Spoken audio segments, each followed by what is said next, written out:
Did you really just put a fine on a child who did nothing wrong? Daniel Brooks said, his voice low as he laid a handful of coins on the library counter, one by one, beside the stamped slip in Lily's small hands. The librarian's smile stayed polite and hard.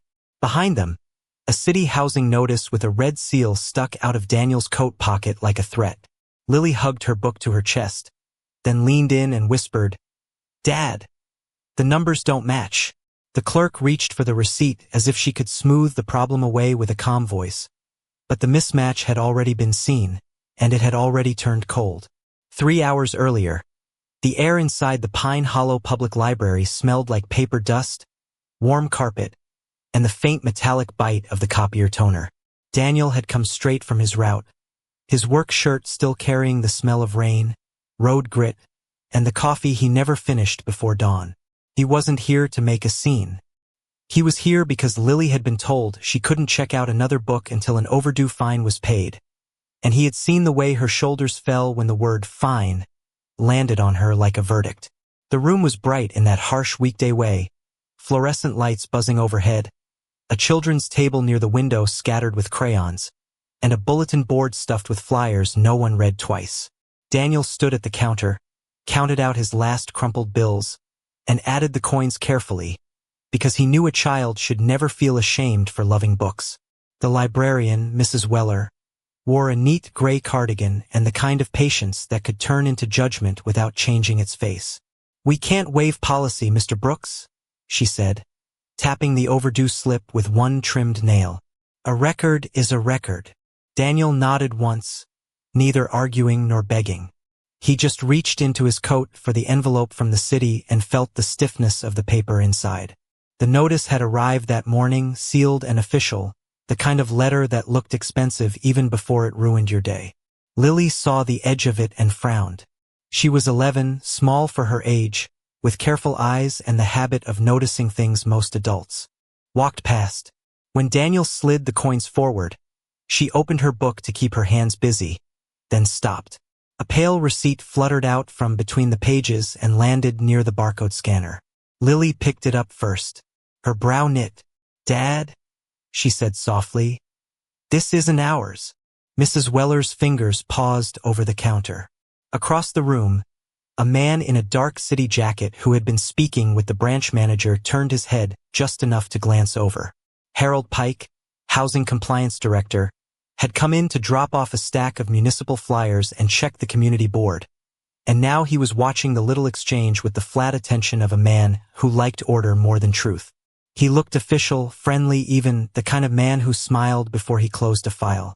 Daniel noticed the glance, but only for a second. What held his attention was the receipt in Lily's hand. The printed numbers were off by a single digit from the number on the housing notice in his pocket. Not enough for a stranger to care. Enough for Lily to care. Enough for Daniel to feel the floor shift under him. "It's probably nothing," Mrs. Weller said, too quickly. "Mistakes happen." But the way she said it made it sound rehearsed. Daniel took the slip from Lily, and the paper felt warmer than it should have, like it had been in someone else's hand longer than it should have been.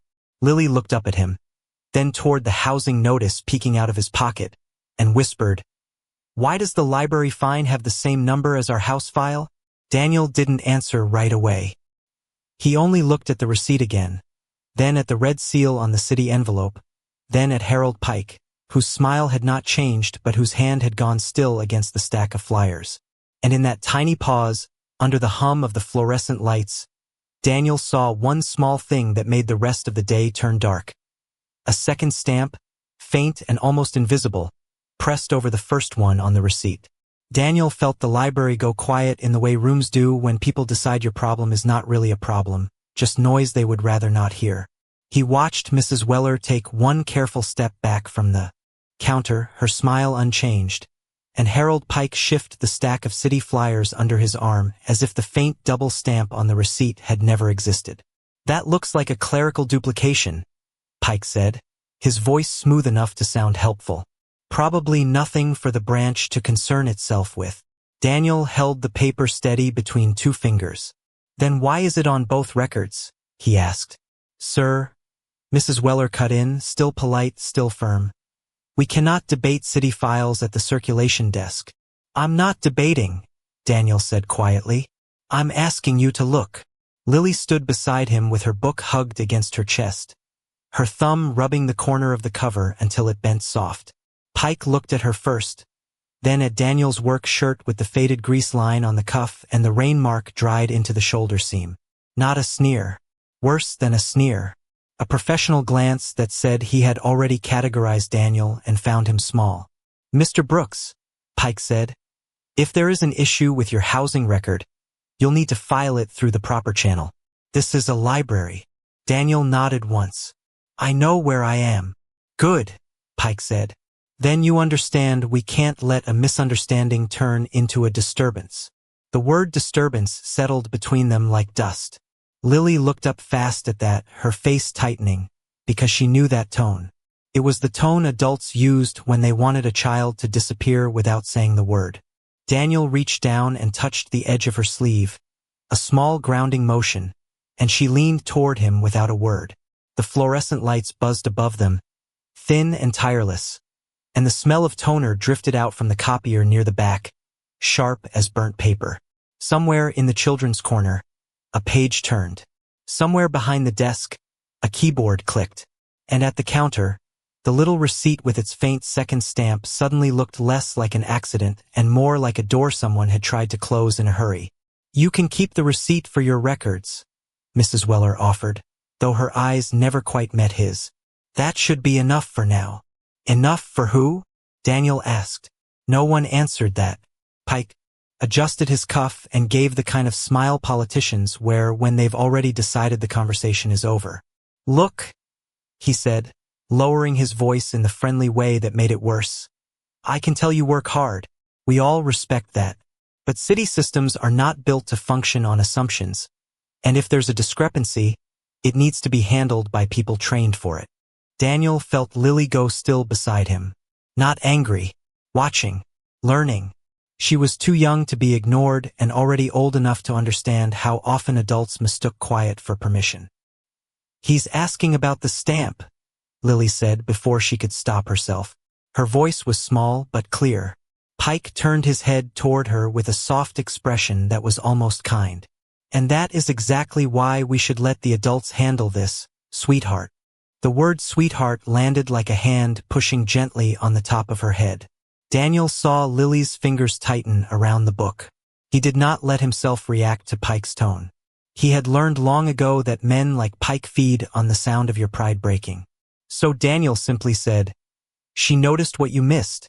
The words were quiet, but they changed the air. Mrs. Weller glanced at the receipt again. Just once. Pike noticed that glance and stepped half a pace closer to the counter. Not enough to look aggressive, just enough to reclaim the room. Missed, he said lightly. There is a lot one can imagine from a thermal print and a faded duplicate mark. That doesn't mean there's fraud. It means there's confusion. Then let me see the original record, Daniel said. That won't be possible today, Pike replied. Records access is restricted. Because of policy? Daniel asked. Because of procedure, Pike answered. The polite smile remained, but something in his jaw tightened. It was tiny, a hairline crack. Lily saw it too because she always saw what people tried to hide with manners. The library felt smaller now, the space around the counter narrowing as if the shelves themselves were leaning in to listen. Daniel could hear the faint click of the security gate near the entrance, the murmur of a mother shushing a toddler in the biography aisle, the breath moving in and out of Lily's chest beside him. He looked down at the receipt again. The second stamp had not been stamped over by mistake. It had been layered, faintly, almost carefully, like someone had wanted the correction to exist without wanting anyone to read it. If the record is clean, Daniel said, then showing it should be simple. Not today, Pike repeated, too fast this time, too fast. Mrs. Weller looked between them and then at the receipt, and for the first time her expression changed from rigid to uncertain. Not belief, just the beginning of it. Daniel noticed that Pike had reached for the stack of flyers again, but his fingers never quite closed around the top page. He was watching the receipt now, not Daniel, and that was the first thing that felt wrong enough to matter. Then Lily touched Daniel's arm and whispered, "Dad?" He looked at the number before he looked at me. Daniel kept his hand lightly on Lily's sleeve for a second longer, not to stop her, but to remind her he was still there. Harold Pike had already turned half away from the counter, carrying himself like a man who believed a polite tone could bury a problem if he used it carefully enough. Mrs. Weller stood very still behind the circulation desk, her gaze dropping and lifting in short, uneasy motions, as if she wanted to help but had already been trained not to. Lily's fingers were still wrapped around the receipt. Her eyes were wide, not frightened exactly, but sharpened by the kind of attention children get when they realize the adults are hiding something in plain sight. Daniel heard the old library hum around them, the soft flap of turning pages, the distant click of a keyboard, the air conditioner pushing cool air through vents that smelled faintly of paper dust and toner, and he made a choice that had become almost instinctive in his life, not to make the room smaller with anger. "Pick a book you want to keep working on," he said quietly to Lily. "I'll be right here." She nodded once and moved toward the children's aisle, still clutching the receipt, while Daniel looked back at the counter and saw Pike already speaking in a lower voice to Mrs. Weller, his expression smooth, his hands folded like a man discussing weather instead of a family's future. Daniel could have pressed harder. He could have demanded the file, raised his voice, forced the room to notice. But he had learned long ago that a man who is easy to label as difficult is often denied before he is heard. So instead he stepped aside, let the tension pass through him, and helped the next person in line before it could harden into a scene. An elderly woman with a knitted tote bag was struggling to balance 3 returned hardcovers on her cane. Daniel moved without being asked, took the top 2 books gently, and set them on the desk for her. "Thank you, son," she said, her voice soft and grateful, and the warmth of that simple sentence hit harder than it should have. Mrs. Weller noticed. Daniel saw it in the small tightening around her mouth. Pike noticed too, and his eyes narrowed just a fraction, as if kindness itself annoyed him because it did not fit the file he had already made in his head. Daniel followed the elderly woman's books to the self-check station, where the scanner light blinked red and then red again. He leaned down, saw a paper sleeve caught awkwardly beneath the tray, and used 2 fingers to pull it free. Tiny jam. Nothing dramatic. Just the kind of thing a working man noticed because he spent his life fixing what other people passed over. "There you go," he said to the woman, guiding the last book into the scanner, and then he reached into his coat pocket for his own receipt and felt the stiff little edge of it against his thumb. The paper was still warmer than it should have been from being held too long, and when he brought it near the bright square of the copier glass a few feet away, the duplicate stamp that had looked faint and meaningless suddenly lined up in a way that made his stomach tighten. The second mark had been pressed over the first, but not perfectly. There was a sliver of the original impression visible at the edge, a narrow dark crescent in the wrong place, like a fingerprint of correction. Daniel looked down at it, then at the housing notice folded inside his coat, then back at the receipt. Something had been altered. Not guessed. Altered. "You know your way around machines?" Mrs. Weller asked before she could stop herself, still watching the elderly woman at the scanner and the way Daniel had fixed the jam without thinking. It was the first open curiosity she had shown. Daniel gave a small nod. Enough to keep them honest. The words were simple, but they landed. Pike, who had been pretending to read a flyer near the end of the counter, looked up at that and gave a faint smile that never reached his eyes. "Honest machines are a luxury," he said lightly. "Paperwork is what matters." Daniel didn't answer. He moved to the copier, slid a fresh sheet onto the glass, and carefully laid the receipt beside the light so the edge of the stamp could be seen clearer. The fluorescent bulb buzzed overhead, and for one long second the room felt held in place by that thin rectangle of paper. Lily returned just then with a slim blue novel pressed to her chest, her face less tense than before.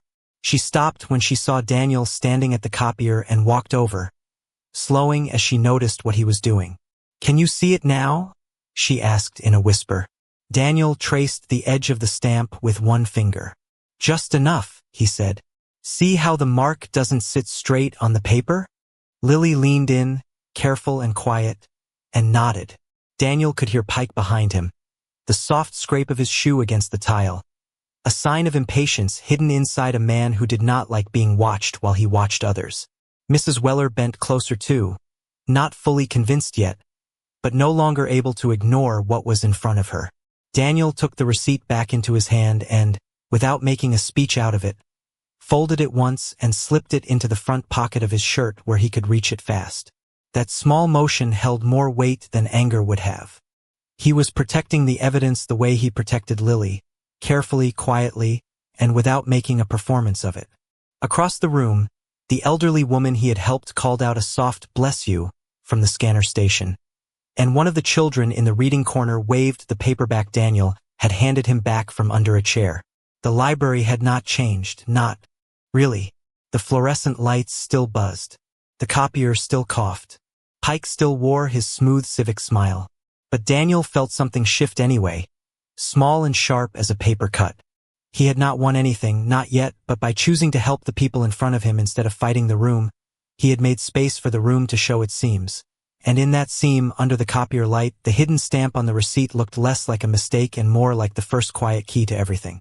When Daniel slid the receipt back into his shirt pocket, Harold Pike noticed exactly where he had put it. "Mr. Brooks," Pike said, still wearing that smooth civic smile, "I'd prefer we not start handling city documents like evidence in a private dispute." His voice was calm, but the words had already done their work. Mrs. Weller's shoulders tightened, and the air around the counter changed from uncertain to defensive. Lily had gone quiet beside Daniel, clutching her blue novel against her chest, and Daniel could feel the weight of being watched by people who were now trying to decide whether his steadiness meant honesty or trouble. Pike moved first, not abruptly, but with enough purpose to reclaim the space. He reached toward the copier as if to tidy the area, then stopped himself and set his hand flat on the counter instead. "I think there may be some confusion caused by the duplicate print," he said. "It happens when branch equipment is overdue for maintenance." Daniel looked at him, then at the receipt, then at the pale second stamp he had just placed under the copier light. The mark that had seemed harmless a minute ago was still there, but now the time printed on the slip was visible in a way it hadn't been on the counter. It was off by nearly an hour from the time on the library computer screen. Not by enough for a stranger to care. Enough for Daniel to care. Enough for the room to slow down. "What time did you say this was processed?" Daniel asked, his voice level. Pike did not answer immediately. He glanced at Mrs. Weller first, then at the receipt, then back at Daniel, and that hesitation was tiny but real. "The system timestamp should be sufficient," he said. "If you need a deeper look, it will have to go through the records office." The answer sounded reasonable. That was what made it dangerous. Daniel could see it in the way Pike had shifted his body between the copier and the counter, not blocking anyone outright, just enough to keep the paper from being viewed too long under the light. Mrs. Weller followed that motion with her eyes, and for the first time she looked less like a gatekeeper and more like someone who had been given a script and told not to deviate from it. "Dad," Lily said softly, and when Daniel glanced down, she pointed with one small finger at the top edge of the receipt. That line wasn't bent before. Daniel looked closer. The paper had a new crease, a clean fold line just above the second stamp, the kind of fold that happened when someone had tucked it into a pocket or a file folder and then pulled it out in a hurry.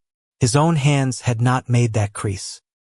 He knew it because he had handled the slip carefully, almost reverently, after hearing his daughter notice the mismatch. So someone else had touched it. Pike saw Daniel looking at the fold and immediately reached for an explanation. "Again," he said, "paper gets handled. That's all this is." But his hand moved too quickly toward the receipt, and in that movement there was the first crack in his polish. He was trying to take control of the object before it could be looked at too closely. Daniel stepped half a pace back and held the receipt higher, not in defiance, just into better light. The copier's white glow caught the edge of the stamp again, and now the misalignment was unmistakable. The second impression had been pressed slightly clockwise over the first, as if someone had tried to cover a correction without fully hiding it. The room got quieter. A mother at the reading corner lowered her phone. The click of the keyboard behind the desk stopped. Even the air conditioner seemed to settle. That wasn't done by the printer, Daniel said. It was not a challenge. It was an observation. Pike kept his smile, but one corner of it had gone rigid. There are many causes for irregular print, he said, and we are not going to hold up a branch line over a smear on a receipt.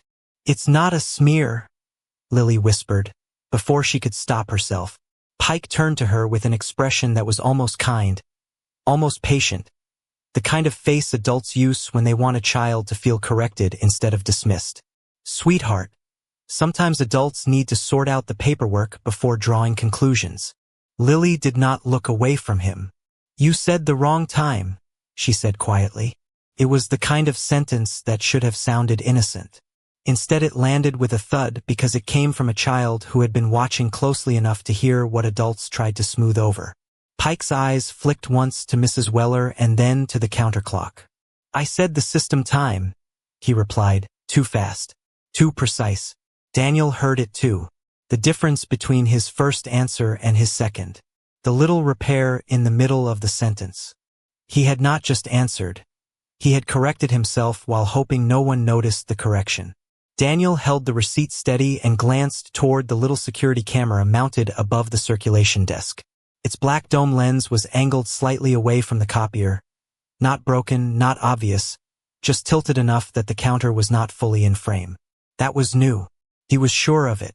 Camera did not rotate itself. Does that camera cover the counter? He asked. Mrs. Weller looked up sharply, then toward the dome, and her face changed in a way Daniel could not name yet. Pike answered before she could. Limited coverage, he said.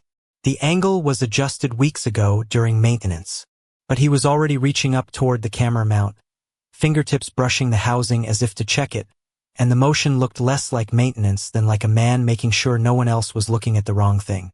Daniel followed that movement with his eyes and realized the camera was not the only object Pike had tried to control. The librarian's book drop bin was half open near the end of the counter, and beside it lay a city envelope with a torn corner, the same kind of tear Lily had pointed out on the receipt. Not the same item, the same pressure, the same hurried handling. Lily noticed it too. That envelope was already torn, she said. It was a simple child's observation, nothing more, but it made Pike turn back a fraction too fast. No one asked you to inspect municipal mail, he said, and the coldness in his voice came through for the first time. He recovered almost instantly, clearing his throat and softening his tone again. I mean, it's fine. It's routine.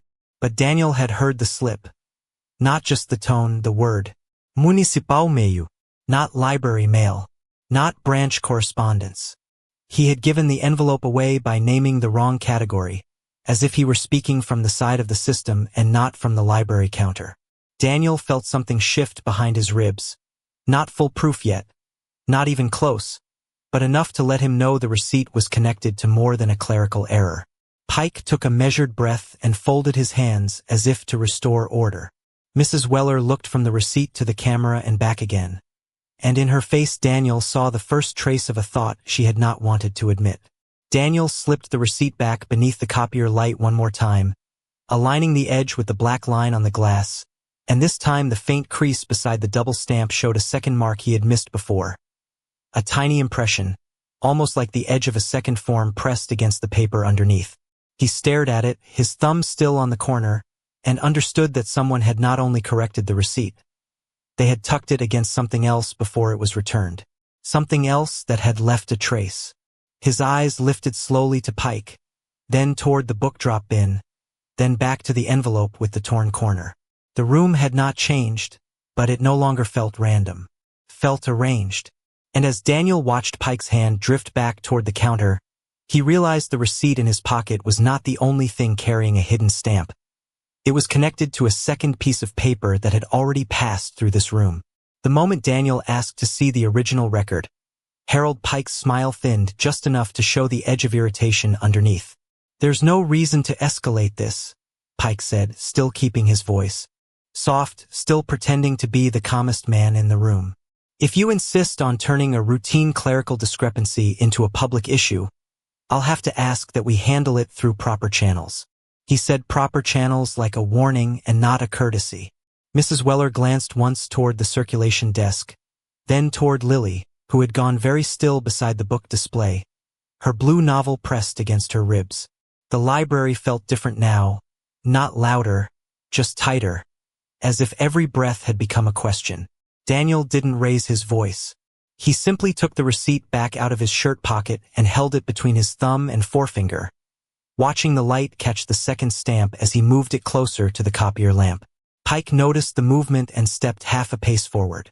"Please don't damage branch property," he said. Daniel looked at him. "Then don't keep calling city paper branch property." It was a small line, almost nothing, but it made Mrs. Weller look up sharply. Pike's jaw flexed once. "Mr. Brooks, you're not being helped by theatrics." "Neither is the truth," Daniel said.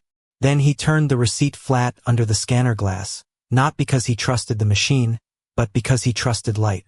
The copier's white bar slid across the paper in a slow hum, and for a second the thermal print blurred, then sharpened, then blurred again. Daniel leaned closer and saw what the counter had hidden.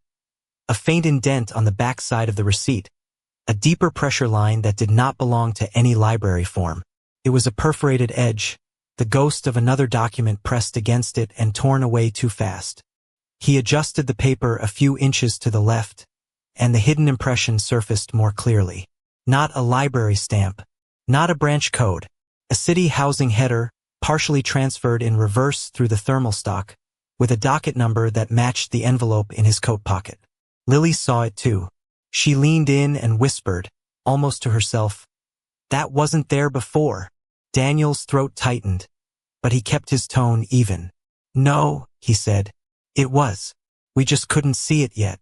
Pike let out a small breath through his nose, the kind of breath people take when they are trying not to look alarmed. "You can't prove anything from a mirror impression on receipt paper." "Maybe not by itself," Daniel said, "but I can prove this receipt was folded around something else." He lifted the edge with one fingernail and pointed to the clean crease line Lily had noticed earlier. "See that fold? It isn't from a pocket. It's from a file." The room held still. Even the air conditioner seemed to hesitate between cycles. Pike's hand moved toward the counter, then stopped, and Daniel noticed the tiny delay too late for Pike to hide it. He had moved like a man who intended to take the paper before it could be looked at twice. That was enough to make Daniel more certain than any speech could have.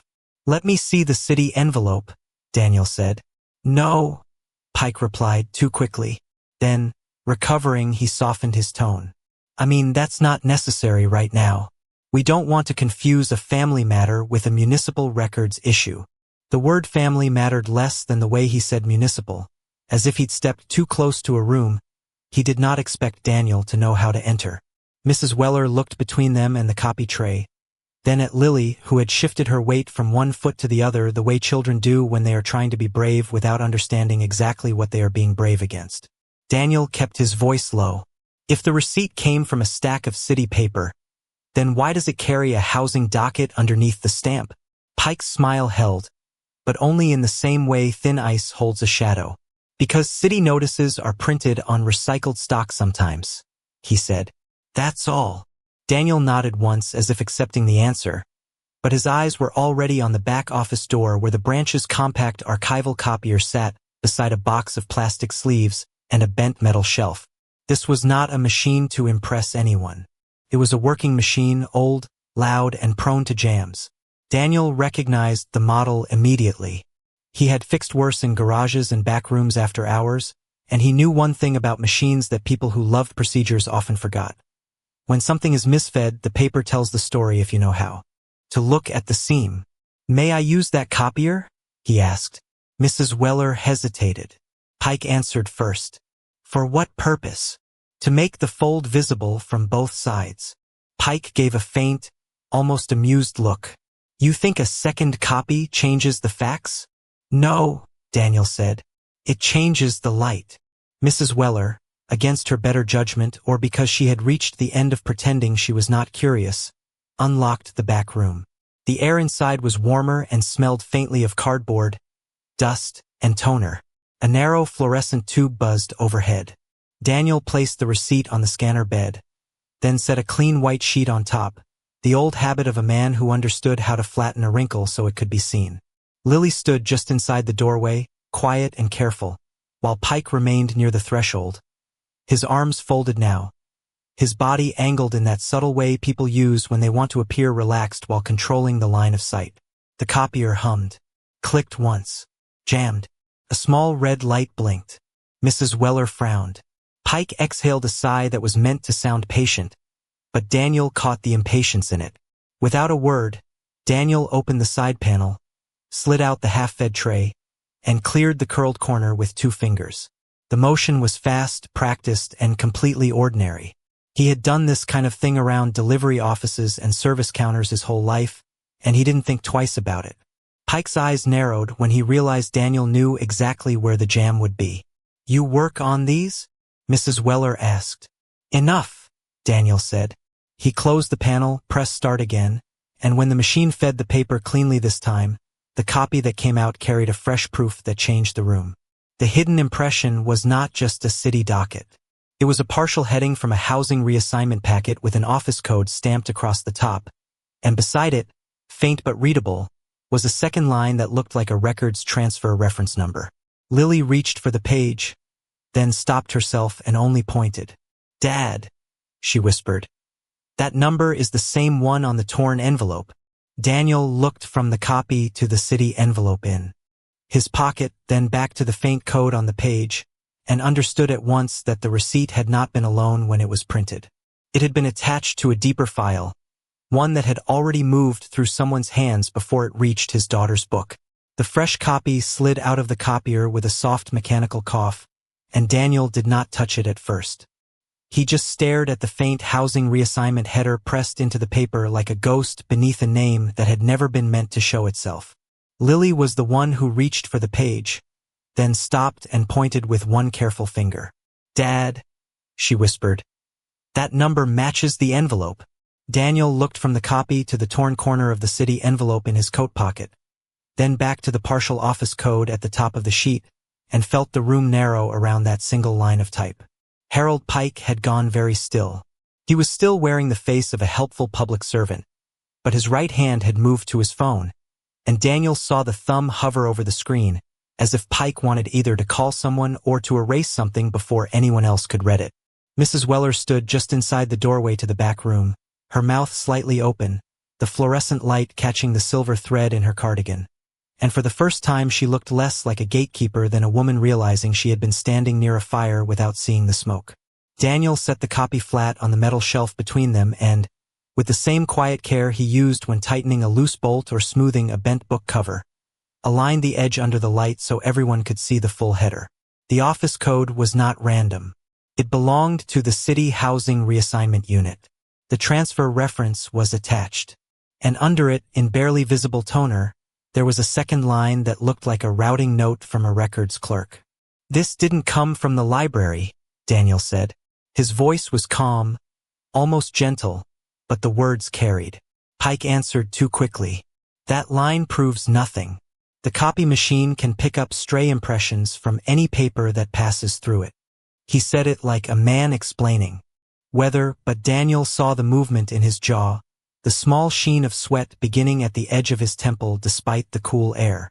Pike's smile had not disappeared, only thinned into something tighter and more expensive. Daniel picked up the city envelope and opened the torn edge just enough to show the same code printed on the inside flap, the exact match now impossible to dismiss. Lily inhaled softly. Even she understood the shape of a clue when it stopped being small. "The envelope was sealed," she said. "Not by the library," Daniel replied. He turned toward Mrs. Weller. "Do you have a records room?" She hesitated, then glanced at Pike, who had already stepped half a pace to block the hallway. The motion was small, but not small enough. Pike noticed Daniel notice it, and the mask shifted again. "There's no need to go wandering through staff areas," he said. Still polite, now just a shade firmer. "If you have a concern, we can schedule a meeting with City Records after hours." After hours. Daniel heard the trap hidden in that phrase. After hours meant after the crowd had gone, after the paper could be moved, after the impression could be explained away. He did not argue. He simply asked, "Who sent the envelope here?" Pike blinked once, and that blink told Daniel more than the words would have. Mrs. Weller looked down at the copier tray where the second copy was still warm and saw, for the first time, a faint indentation along the backside of the sheet. Not just an impression, but a pattern. The repeated pressure of another page layered beneath it. She lifted the top copy and frowned. "There are more pages under here," she said softly. Daniel reached in and found a thin carbon-smudged memo folded twice inside the tray lip. It had not been there long. The corners were still sharp. Across the top was a redevelopment office letterhead and a line that read block reassignment review. Beneath it, in a smaller font, were 3 addresses. One of them was his. Another belonged to a woman on the next street. The third to a retired mechanic who had rented over the hardware store for 20 years. Daniel felt the back of his neck go cold. This was not just a mistake in his file. It was a pattern. Pike made a small sound through his nose, almost a laugh, but there was no amusement in it. "That document was not meant to be in circulation," he said. The sentence sounded like a correction, yet it gave him away. Not meant to be in circulation meant it had been handled. Moved. Hidden. Daniel looked at the list of addresses and then at Lily, whose face had gone pale in a thoughtful, focused way, as if she had just realized that the wrongness she had noticed in one number was connected to whole streets of people she did not know. "How many?" she asked, barely above a whisper. Pike turned to her with that same polite expression, but now it was too polished, too prepared. "Sweetheart, this is an adult conversation." Lily did not shrink. She never did when she understood enough to know someone was dodging her. "How many houses?" she repeated. Daniel reached for her shoulder, not to stop her, but to steady himself through the question. Mrs. Weller looked down at the memo again, and the silence inside the back room changed shape. It was no longer confusion. It was recognition. She had seen the header before, or at least enough of it to know that the city had been moving certain files through a special channel. "I've seen that code," she said quietly, almost to herself. Pike's head lifted. "No, you haven't." "Yes," she replied, and now her voice had a thin edge of remembered unease. "It came through the branch last spring, in a set of archival transfer requests. They were supposed to be temporary." Pike's face tightened at that. Not a collapse. A crack. Daniel took that crack and looked through it. The memo, the code, the envelope, the receipt, all of it were not isolated slips. Someone had been shifting papers with the same office code through different hands, using the library as a soft place to launder the path of a larger decision. Daniel did not yet know who signed off on it, but he knew now that Pike was not the architect.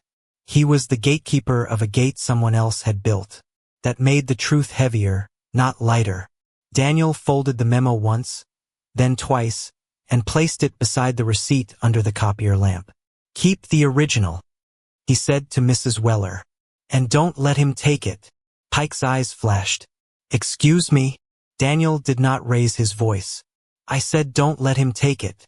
It was the first time he had spoken to Pike like a man who expected to be heard, and the room responded. Mrs. Weller, after one stunned beat, put her hand flat on the memo. Pike's phone vibrated once in his palm.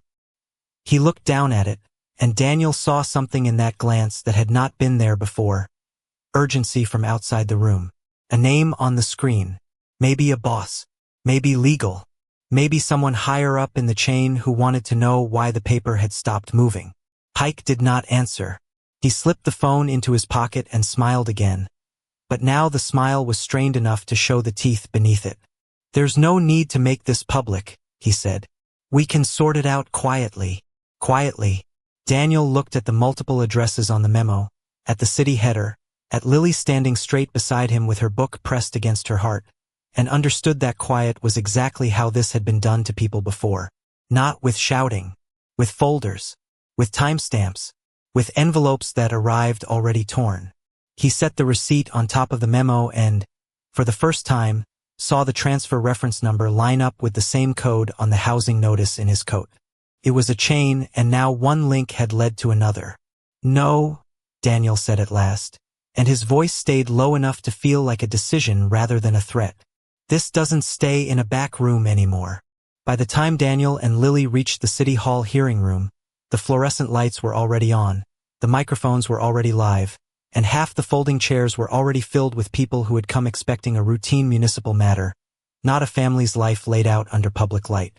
The room smelled like polished wood, old paper, and the faint heat of electronics that had been running too long. On the dais, the council chair sat with a folder open in front of her, while the city attorney kept one hand on a stack of records and the other near the projector remote, as if he could still decide what. The room was allowed to see. Harold Pike stood at the side podium with his civic smile in place, dressed too neatly for the weather and too calmly for the weight of what he had helped move around. Daniel did not walk in like a man who had won anything. He walked in tired, quiet, and straight-backed, with Lily at his side clutching her blue novel in both arms and the folded receipt tucked safely in his shirt pocket. The room turned toward them anyway. Pike began before Daniel even reached the front row. "Thank you for coming," he said, smooth and measured. "So we can clear up a misunderstanding involving a duplicated print and an unnecessary escalation." He let the sentence settle like a gift. "There is no fraud here. There is no conspiracy. There is only a family upset by paperwork they did not understand." A few people in the room shifted. The explanation was reasonable enough to survive a glance. That was the problem. Daniel waited until Pike finished and then opened the folder he had carried all the way from the library. He did not slam it down. He placed it on the table with the same care a mechanic uses to set down a part he knows he will need again. Under the projector light, the library receipt looked even smaller than before, but the second stamp was visible now, the faint overlap impossible to unsee. Daniel set the city envelope beside it. Then the archive memo Mrs. Weller had quietly provided after the library closed. "This fine," he said, "came attached to a housing file." Pike's smile did not disappear, but it began to stiffen at the edges. "That is not what the branch records indicate," he replied. "The thermal paper can pick up impressions from neighboring documents. It happens." It sounded polished, even reassuring, and for one long second Daniel could feel the room leaning in Pike's direction. That was the first spike, the dangerous one, because plausible lies are often strongest when they sound boring. Daniel did not argue. He only lifted the receipt and held it beneath the projector lamp until the room saw what Lily had seen back at the library. The faint housing docket number ghosted beneath the stamp, and the crease line that proved the paper had been folded around a second document. Lily, from beside him, pointed with one small finger and said, "That line was not there before." The room went still. Pike turned toward her with a softened expression that was almost kind. "Sweetheart, sometimes paper gets bent in transit." Daniel looked at him, then at the archive memo. "It didn't bend in transit," he said. "It was filed that way." The city attorney leaned forward a fraction. "Do you have proof of that claim?" Daniel reached into the folder and laid the housing transfer memo on the table.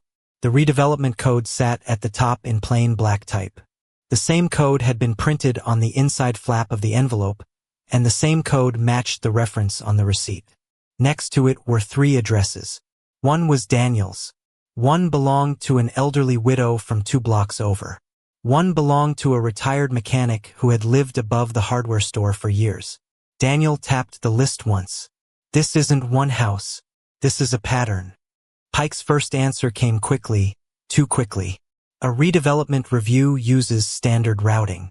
That doesn't mean your address was targeted." The council chair's gaze sharpened, but Pike kept going, trying to stay inside the safety of procedure.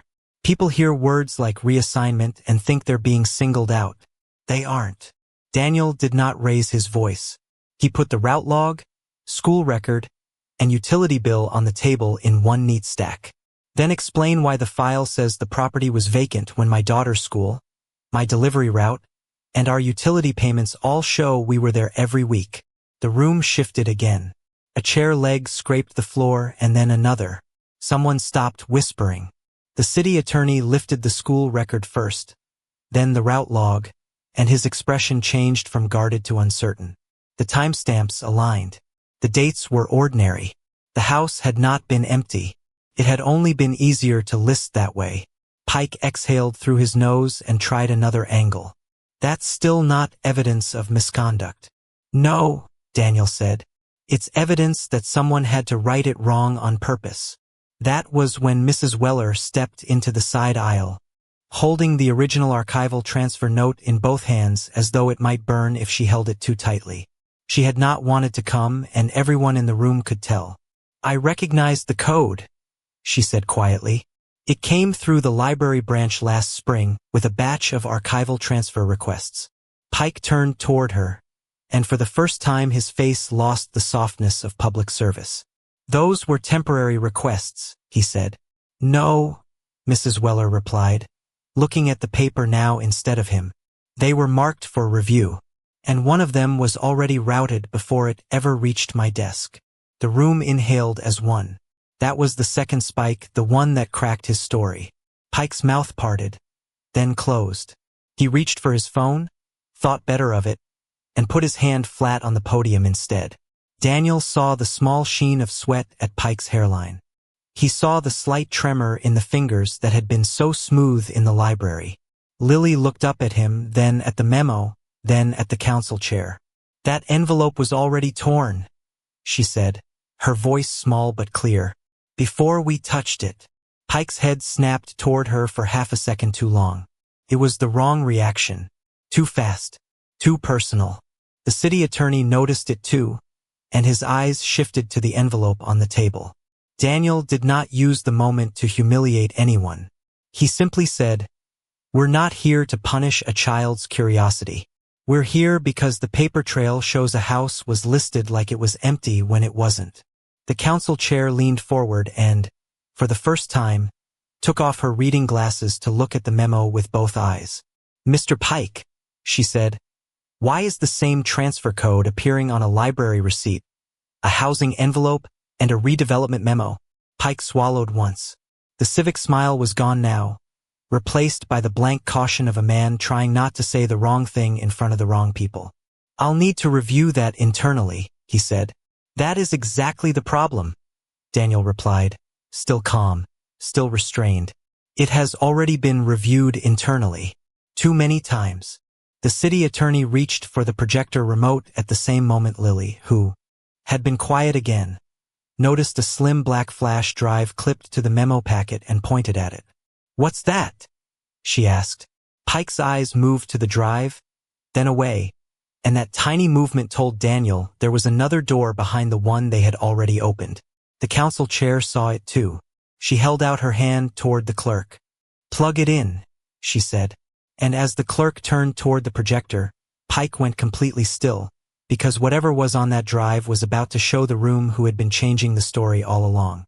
The flash drive clicked into the projector with a tiny electronic chirp, and the whole hearing room seemed to lean toward the screen before the image even appeared. The clerk sat back at the controls, fingers hovering, while the city attorney kept one hand on the table and the other near his tie as if tightening it could hold the room together. Harold Pike had gone pale in a way that was almost invisible at first, but Daniel saw it in the stiff line of his jaw and the way his right hand had curled around the edge of the podium. Lily stood close to Daniel's side, one small hand resting against the sleeve of his shirt, her blue novel tucked under her arm like a shield. Then the first file opened. Not a speech, not a summary, a time-stamped surveillance clip from the library branch counter. The projector filled the wall with gray-blue footage. The circulation desk, the copier, the same row of fluorescent lights, the same paper tray where Daniel had found the hidden imprint. The timestamp in the corner matched the minute on the library computer and the minute on the receipt. And there, plain as day, was Pike entering the back office with the housing envelope in his hand. A murmur moved through the room, then stopped when Pike froze in the video and reappeared beside the counter in the hearing room, as if the two versions of him could no longer pretend they were unrelated. On screen, he spoke to Mrs. Weller in a low voice, slid the envelope against the receipt, and tucked the transfer memo into the copier tray before anyone else in the branch could see it. The room went silent so completely that the projector fan sounded louder than it should have. A chair creaked somewhere in the back and then stopped. A woman near the aisle stopped breathing mid-inhale. The council chair took off her glasses and held them in both hands. Daniel did not move. He only looked at the screen and then at Lily, who stared upward with her mouth slightly parted. Not in triumph, just in the quiet shock of seeing the truth match the shape of what she had already felt. The clip ended. Another file opened automatically. This one was a document scan with a signature at the bottom that Pike had presented earlier as routine. The clerk enlarged the line, and the signature sat there in black ink, neat and official, until the cursor highlighted a hidden overlay from the metadata report. The original signature beneath the trace did not belong to Pike. It belonged to someone in housing compliance higher up the chain, a deputy director whose name was printed beside the access credentials. Pike's hand twitched. He reached toward the podium microphone, then stopped as the city attorney, now fully alert, turned and said, "Do not touch anything."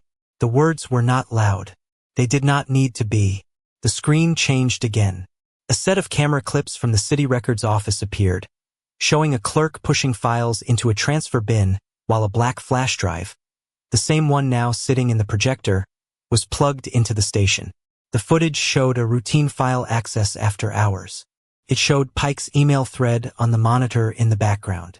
It showed a date. It showed a request to reassess occupancy status on 3 addresses, including Daniel's, before the official notice had ever been mailed. Daniel felt Lily's grip tighten on his sleeve. He put his hand over hers, not to steady himself, but to let her know he was still there. A sound rose at the back of the room, not a voice, just the tiny sharp intake of somebody finally understanding what they were watching. "This is edited," Pike said at last. His voice sounded dry, almost brittle. He tried to smile and failed at it. "This is out of context." The city attorney did not look at him. He was reading the document header on the screen. "The footage is in sequence," he said. "The file hashes match the audit record." That was the second silence, deeper than the first, because now the room had an answer and no room left to avoid it. On the next file, a scanned memo appeared with the phrase block reassignment review highlighted in red. The memo showed 32 properties in the same neighborhood, each tied to the same redevelopment office code. Daniel's address was only one line in a list. The woman from 2 blocks over. The retired mechanic. An older couple who had been in the same church basement since the 1980s. All of them had been listed as vacant or non-compliant.